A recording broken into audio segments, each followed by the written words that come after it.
Welcome back to Sledgehammer Horror, guys. I am Ken Sledge. And I'm Ashley Sledge. And let's talk horror. So today we're going to do a spoiler review on 2023's Five Nights at Freddy's. We just got out of the theater, so it hasn't really got to set in yet, but we're going to give you our honest opinions. We are going to let you know before we get to the spoiler part. But first, let's talk about some of the positives of the movie, spoiler-free.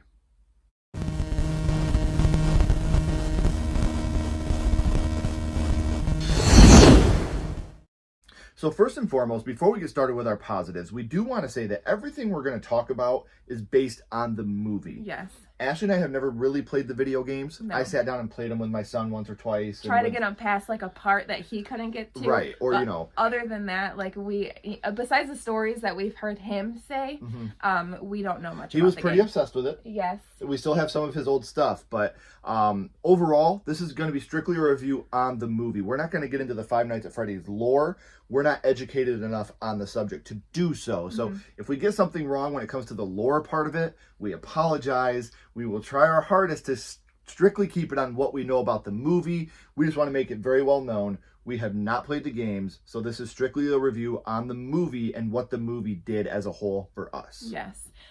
So I feel like we can't talk about the positives without talking about Matthew Lillard. He did such a great job. He did phenomenal in every scene that he was in. He stole the show. He's a great actor and an even better human being. We just love him. Huge Matthew Lillard fans. Very big Matthew Lillard fans. And like Ashley said, not just because of the actor he is, but the human being he is. He is just the sweetest, kindest guy in the world. We love you, Matthew Lillard, with all our hearts. Another positive about this movie is the realistic hardships that the families go through. I feel like you really get sucked into what love is. We're going to get more about this in the spoiler part of it. But you really find out what's the most important to you at the end of the day. So when you have realistic family stuff like that, it really draws me in. And again, we haven't played the game, so it pretty much is as close as to what I've seen my son play in the game. With the monitors. With the monitors and stuff. It all looked pretty authentic. So I thought they did pretty good with, the setup. Because even with the games that we have played, I just played part 1 with my son a little bit on his old iPhone, like 2. It was that long ago. But, seeing the monitors and stuff, even for me, that took me back to when I first started watching my son play it. So I thought the monitor use was pretty good. And the animatronics looked really, really good. They looked so good, yes. The things they did with the animatronics that was practical, and a lot of the practical effects they did in this film were very, very good. They were spot on. There was a couple scenes specifically that we were like, wow, that looked really, really good. So the stuff they did do with animatronics, I thought was awesome. Yeah. Also, we really love the use of Talking in Your Sleep by the Romantics. So awesome how they threw that in there. Definitely went with the movie. Right. And it fits the story. It does. And it's a song Ashley and I love very much. We were dancing. Yeah, because it harkens back to my band years. I've always been a big fan of the Romantics, always been a big fan of Talking in Your Sleep. I even paid homage to them in one of my songs, talking about I hear the secrets that you keep when you're talking in your sleep. So definitely a big fan of that. Now, we're going to have more positives when we get to the spoilers. But for right now, let's talk about some of our spoiler-free negatives from the film.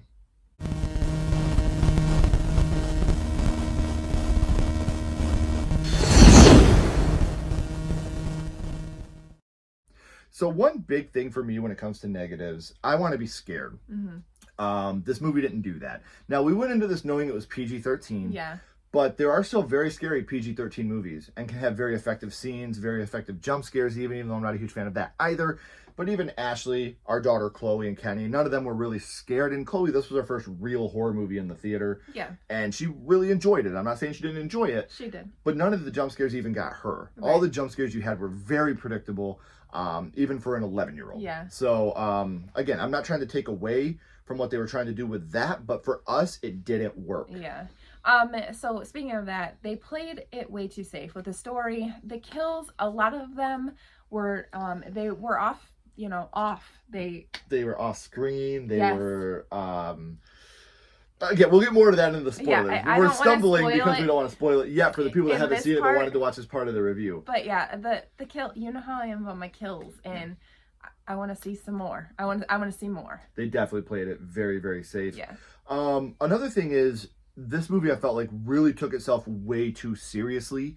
It almost felt like it was two different films. And again, we'll get to that with the spoilers, but I wanted to have more fun with a movie about possessed animatronics. Yes. You know, kids inside the animatronics. I know it's kids getting killed. Right. How much? But the animatronic part of it, we could have had some fun with it. Yeah. So I just felt like it took itself way too serious. It got really, really heavy at certain points. And I just felt like they missed a lot of what... And again, I don't want to compare it to anything because that's low-hanging fruit. Willy's Wonderland had a lot of very fun scenes in it, where you were having fun while you were watching it. You didn't get a lot of that with this. And I know that's probably not what they were going for, but that's what I was hoping for. Yeah, so I had to put this as a negative because, again, a lot of the story is heartbreaking and Yeah. very well done. It's heavy, and I guess I didn't think it was going to be that heavy. Right. So going into this, I was looking for more like a fun, Yeah. you know, campy animatronics, but they went very heavy on a lot of stuff, and I'm still undetermined on how I feel about it. Because like I said, it's almost two different movies that they tried to push into one big film, and some of it was just, it didn't work for me personally. The twist is a little weak, fell a little short. I guess it really, I don't want to spoil it, but it felt like they were trying too hard to, like, throw you off the scent. Yes, and it was pretty predictable. Especially us never have played the game. Yeah. For us to be able to pick it out was kind of a bummer. But we'll get more, because there are some good parts about the twist too, which we'll talk about here in a second. Yeah. But we talked a little bit ago with the positives about the practical effects, the animatronics. They looked really good. There are a couple scenes where they threw the CGI in there, and you were just like, ooh, yeah. You probably shouldn't have done that one. So that's one. Obviously, you guys know us. Very big on practical. Very big, even with animatronics. Very big on that. You know, Child's Play, Chucky. They've all done a lot with animatronics and puppetry, and it's amazing looking. And when they do use CGI, you don't even notice because of how well they do it. The CGI scenes in this movie were noticeable. So that's something that we got to put on the negatives. So for you that know me, know that I work in a hospital. Yes. And when they have hospital scenes, especially this one, I literally, under my breath to Ken, was like, what the fuck? She literally just started laughing. I was did. like, oh, And when I seen they were going into a hospital, I was like, oh, fuck. Yeah, Here we go. So the ET tube was literally turned around the wrong way, connected to the ventilator circuit, and I couldn't help it. I was like, I need to see that again. Like, what did they do here? What are they doing? I mean, obviously, the ET tube.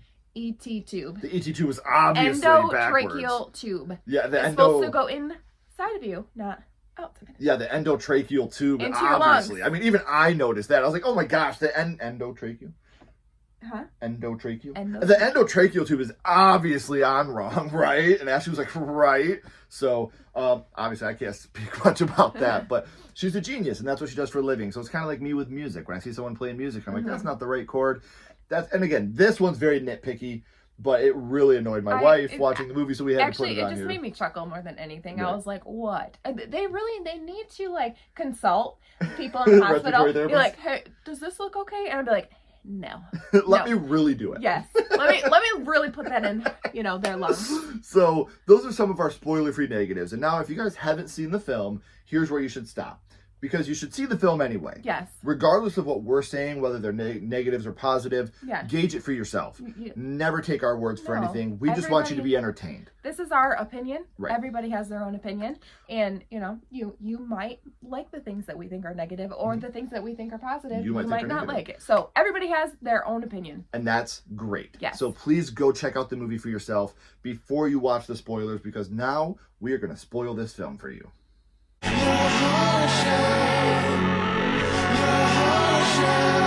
All right, you've been warned. We are going to start spoiling the film now. So there's an opening kill where the mask from Freddy is like going onto the security guard, and it's got like whirling circuits and cylinders and gears. Yeah, and it could have been an amazing kill, but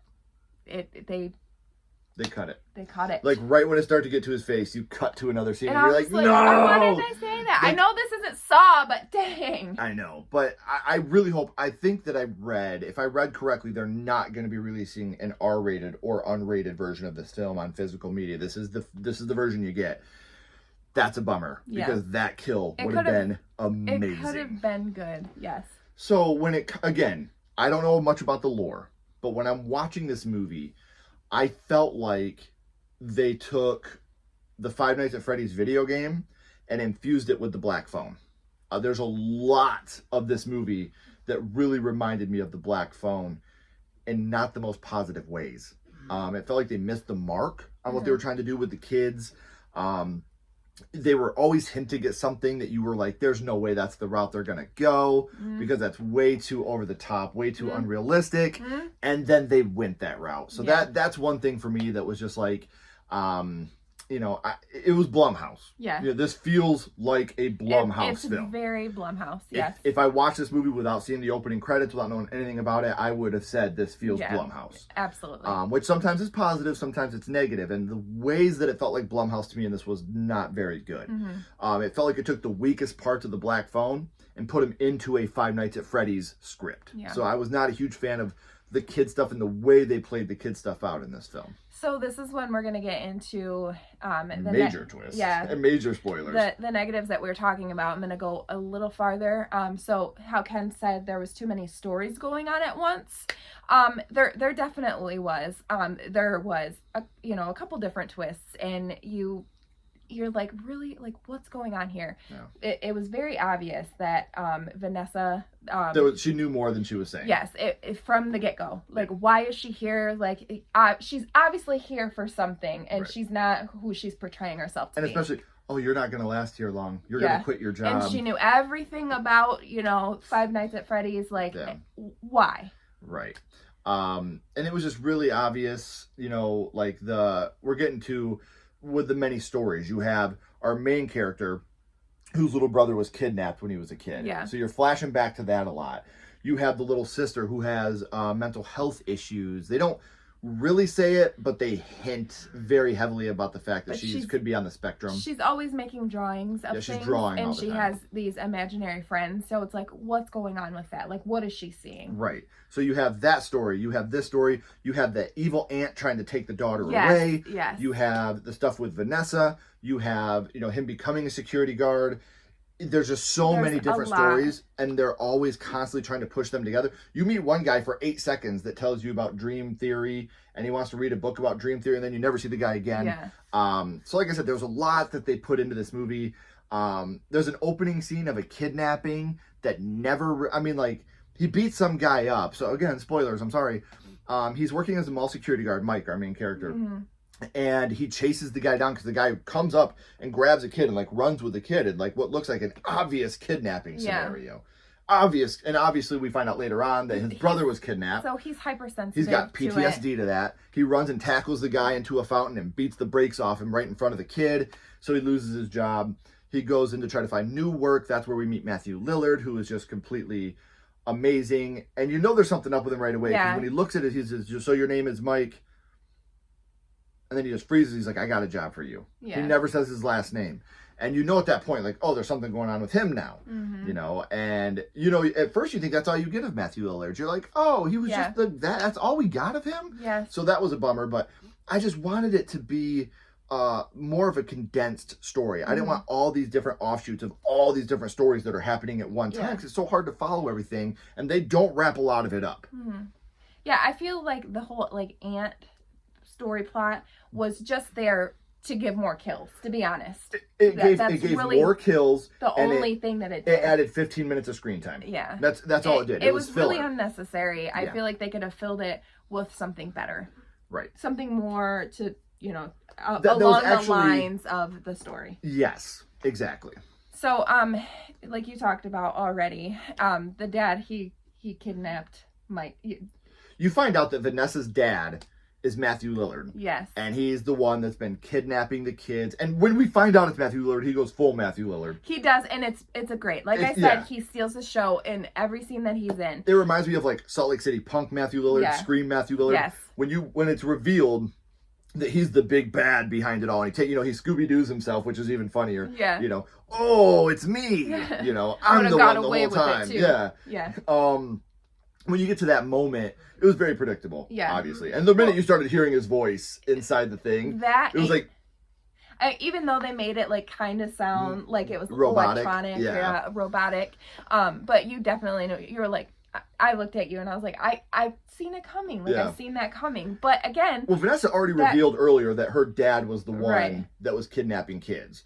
And killing kids inside Five Nights at Freddy's. And the way he got away with it was he putting their bodies inside of the animatronics. Not just their spirits are in there, but their bodies are inside the animatronics as well. But when I seen her photo of her and her dad, and she had that airplane, I was like, really? That's what I felt. Really? So Mike's brother was kidnapped when he was a kid. Yeah. And Mike's always trying to figure out who kidnapped his brother, who kidnapped his brother, who kidnapped his brother. He's trying to go back into these dream sequences so he can see this man's face that kidnapped his little brother. Part of dream theory is every single thing you see throughout the day, you place store it somewhere in here. And so he's always trying to go back into that time. He plays the same nature sounds every night when he goes to sleep. He looks up at a sign that has Nebraska, and it looks like with trees and everything where they were kidnapped. Yeah. And so you're telling me that this guy kidnapped his little brother, killed him, and then went and owned a Fazbear Pizza, killed those kids, kept them, and even says it like, "Oh, I killed your little brother, Mike. Now I get to kill you." When he reveals himself, and it's like, what? Why? Like, that whole that twist. It was like, that seems so far fetched. It was so, and we're talking about a movie with possessed animatronics, right? And you think something's far-fetched, it's bad. Yeah. You know, but again, the good part of that, we got unhinged Lillard. We got unhinged Lillard. We got more of Lillard. We didn't think we were getting any more of him, until the end. And then I was like, I knew there was something up with him. I knew it. It was just too obvious, like when he kept getting the phone calls. Well, just how he was like trying to persuade him into taking that job, like, well, this is all I got for you. Yeah, this is the only job I have for you. Only one. Yeah. There's a reason why this is the only one. Right. You're placing him there, and why? You should see this movie just based on Matthew Lillard's performance at the end in general. Yes. He was so good at his performance there at the end. But again, you never find out he says he kills Mike's brother. Yeah.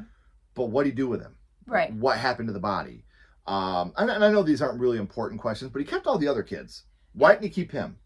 Why didn't he put him in an animatronic? Exactly. So there's this, and apparently this happened in Nebraska, and they don't live in Nebraska anymore. Right. So he's only that he just happened to live in the same place now from where Matthew Lillard was then. It doesn't go together. Right. So that's pretty much the gist of our spoilers. Is there anything else from the spoilers that you wanted to talk about? I think that is the gist of it, yeah. One thing we wanted to talk about, we were talking about how the practical effects look really good. The CGI, there's a moment where they electrocute the cupcake. Yes, I completely forgot about that. Yeah. Do you want to talk about the ones that you really liked? Yeah, so like he said, some of the CGI looked bad. But there was a point where Mike, he throws water on the animatronics and then he like electrocutes them. I thought that looked really good, actually. Great. It looks really good, and they, they're doing their little and fall over. Yeah, it looks really good. And they what I love about it is he takes the bucket of water and throws it on there. Yeah, and then does it. That was smart. That was smart thinking, Mike. Now the big spoiler we wanted to talk about is Mike. He has his little sister. His mom had passed away, and his dad couldn't handle it, so he just took off. Yeah, he took off. There's a part in the dream sequence where you meet the kids that end up being, Bonnie, Chica, Freddy. The kids that he put in the animatronics. And they're like, he's gone back to that dream again, and he sees his family sitting on the bench, and he's like, this isn't how it happened. And they're like, well, it could happen this way. Because earlier on, he's like, I'll give you whatever you want. Yeah. I just want to know who took my brother. And he's like, this isn't what I want. And they're like, yes, it is. You want to save him. That's the end game here. That's really what you want. Just give us your sister. And he's like, okay. And then he goes to touch his brother's face, and he sees his sister, and he's like, no, I don't want to. I don't want to. And he actually tells her once he goes to, he's like, I just want you to know I've been looking at the past and how I could fix that. I'm here now. And you're the most important thing in my life. And that was a good arc for him. Yeah. Again, I don't think it works in a movie full of animatronics. No. But the story, really it's a beautiful story. I just wish that they could have separated these two films out another way and had more fun with the animatronic side of things. Because that side story with the little brother and all that, that's heavy. Yeah. And it goes into dream sequences, and if you get hurt, it's almost Freddy Krueger-ish too. Yeah, you get hurt. You get hurt in your dreams, you get hurt in real life. Yeah. So definitely some Nightmare on Elm Street influence in there as well. But that was, we talked about how it got heavy. You know, the kidnapping of the little brother. He spent his whole life trying to go back and, connect those dots to see the face of who took his little brother. And then you find out it's this guy from states away that he just happened to live in the same town with. You know, like that's crazy, right? That's it. So yeah, pretty far-fetched. Those are the spoilers, but now, guys, we're going to give you our final thoughts on the film and our overall ranking.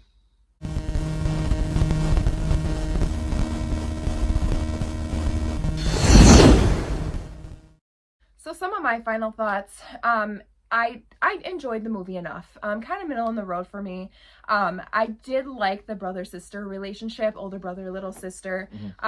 You know, he kind of gets irritated with her. It's not like a dad and a daughter relationship. It definitely felt genuine brother-sister relationship. Again, I loved how the animatronics looked. Just from watching my son play this game, they nailed the way these looked, and just the way like they moved them and made it look like they were actually animatronics. They did great with that. I think I'm gonna give it, out of 5, a 3. Again, the heavy parts I felt were too heavy for a movie about killer animatronics that are possessed by children. It could have been much lighter, and that's what I really wanted when I was going into it. I felt like this with blood and honey. Like they went way over the top, you know, took themselves way too seriously, and that's not what this should have been. So 3 out of 5. I still had fun with it. My final thoughts, I pretty much want to echo what you said, especially about the brother-sister relationship. There's definitely moments where he's like annoyed as shit with the sister. And there's a part where she almost gets killed at, you know, Freddy Fazbear's Pizzeria, and he's actually going to give her to the aunt. And you're like, what? You know, but there's also moments where, you know, she's like, I don't like her. She's mean and she smells like cigarettes. And the brother laughs and she's like, it's not funny. He's like, no, it's not, but we actually agree on something. So it shows like, yes, he does love his sister. Yes, he wants to protect his sister, but he's a brother, not a dad. And it shows. Overall, I'm going to give it 2, maybe 2.25 out of 5. I've let it sit in a little bit. And like I said, I like the moments of the film, but I just feel like they're so mismatched on so many parts. They're trying to put way too many moving parts in at one time, and that doesn't work. And I mean, I wanted to have more fun. I went into this movie looking to have fun, not be bummed. There's a lot of this movie. It's very dark. There's parts of this movie that are very dark and heavy, and and it brings the mood down. When you want a fun movie, you don't want your mood brought down. You want to have fun with it. And again, we don't know the lore. So it's not like I knew like, oh, well, there's going to be all these dead kids. And, you know, I didn't know all that, you know. So again, this is on me. Part of this is my fault. But I didn't go into this thinking I'm going to get a heavy emotional movie, which a lot of these scenes are very heavy and very emotional, especially to see the little brother kidnapped. You know, when the little sister almost dies, when she's getting put into the little cup, or I don't remember what it was, like a baby doll thing. You know, she almost dies in there. The performances were great. They were.